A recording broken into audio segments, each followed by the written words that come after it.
está na Constituição, né? A preservação do patrimônio cultural é uma responsabilidade do poder público de toda a sociedade, né? Eu acho que a sociedade ela tem muito poder nas mãos, ela pode trabalhar de várias formas, né? Eu trouxe alguns exemplos na palestra, como na formação de ONGs relacionadas ao meio ambiente, ao patrimônio cultural. Ela pode estar trabalhando na vigilância do patrimônio cultural, junto com outros órgãos, né, com a polícia, denunciando aquilo que está sendo feito de errado em relação ao patrimônio cultural aos órgãos competentes. Ela pode cobrar do município, do estado ou da União ações em relação ao seu patrimônio cultural, ou então ela pode participar, né, como a gente mostrou nos exemplos que a gente deu, diretamente, né, na restauração do seu bem cultural, participando dos cursos de formação e executando as próprias obras de restauração. Minas Gerais tem uma lei estadual, que é de 95, que ela faz a redistribuição do ICMS, que é destinado aos municípios, sendo que 1% é destinado aos municípios que têm políticas relacionadas ao patrimônio cultural. Dentre essas políticas, é necessário que se tenha toda a legislação relacionada ao patrimônio cultural, bens tombados, bens inventoriados, conselhos de patrimônio cultural e também ações de educação patrimonial. Então, eu entendo que a existência dessa lei em Minas Gerais fez com que os municípios se interessassem inicialmente em praticar essas ações por causa dos recursos financeiros que são repassados para o município, mas isso trouxe um grande avanço, né? A gente tem hoje mais de 780 municípios que têm conselho de patrimônio cultural, dentre os 853, e que têm as suas políticas de patrimônio cultural acontecendo, inclusive educação patrimonial. Então, eu acredito que Minas está na frente por causa da existência da lei do ICMS cultural, que incentivou os municípios a trazer essa municipalização do seu patrimônio e, consequentemente, as ações de educação patrimonial.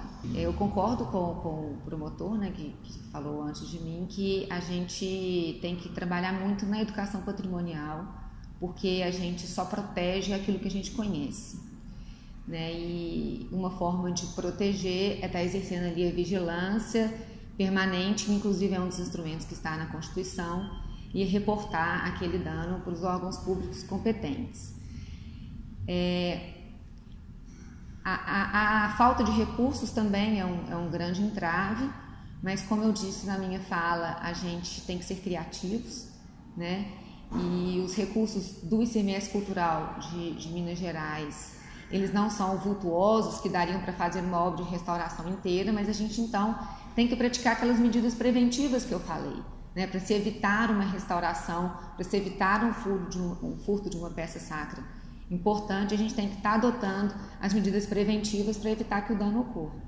Quando o dano ocorre, né, uma das formas da gente tentar recuperar o bem cultural é envolvendo a população, né, como eu disse, na restauração daquele bem cultural, que é uma forma um pouco mais barata de se fazer, e tentar encontrar junto com os órgãos públicos recursos advindos de medidas compensatórias de algum dano ao meio ambiente que podem ser revertidos para o patrimônio cultural, porque os recursos que são destinados, inclusive, para os órgãos de preservação hoje, eles são muito pequenos. Quando um bem ele é tombado, seja no nível da União, né, do Estado ou do município, tem um processo, né, um ritual para que se faça um processo do tombamento.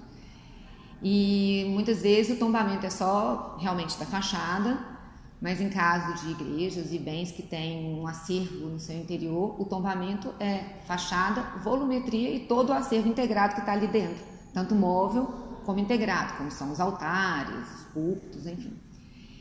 E esses bens, isso tem que estar bem estabelecido no tombamento, né, qual que é o nível de proteção. Bom, em relação aos furtos, né, de peças sacras, o que há? O acervo das igrejas, eles são considerados um acervo de mão morta, está no direito canônico e eles não podem ser comercializados. Então, os bens pertencentes à igreja eles não podem ser vendidos, né? Então, eles pertencem à igreja e, de uma certa forma, pertencem à comunidade. Eu não digo não somente os bens móveis, mas também os altares e todo o mobiliário. né, e os instrumentos litúrgicos que são utilizados nas celebrações. E, entretanto, esses bens eles têm muito valor comercial. Então tem um comércio paralelo, que algumas pesquisas que a gente já fez hoje em Minas, se eu não me engano, ele é o terceiro comércio mais lucrativo, que é de obras de arte, né, e de peças sacras. E a gente tem trabalhado fortemente na promotoria para poder encontrar parte do nosso acervo, grande parte do nosso acervo, 60% que está desaparecido. Graças às campanhas que a gente faz, isso tem aparecido bem devagar, mas a gente está tentando restituir esses bens de onde eles nunca deveriam ter saído, que são as igrejas ou até mesmo os museus.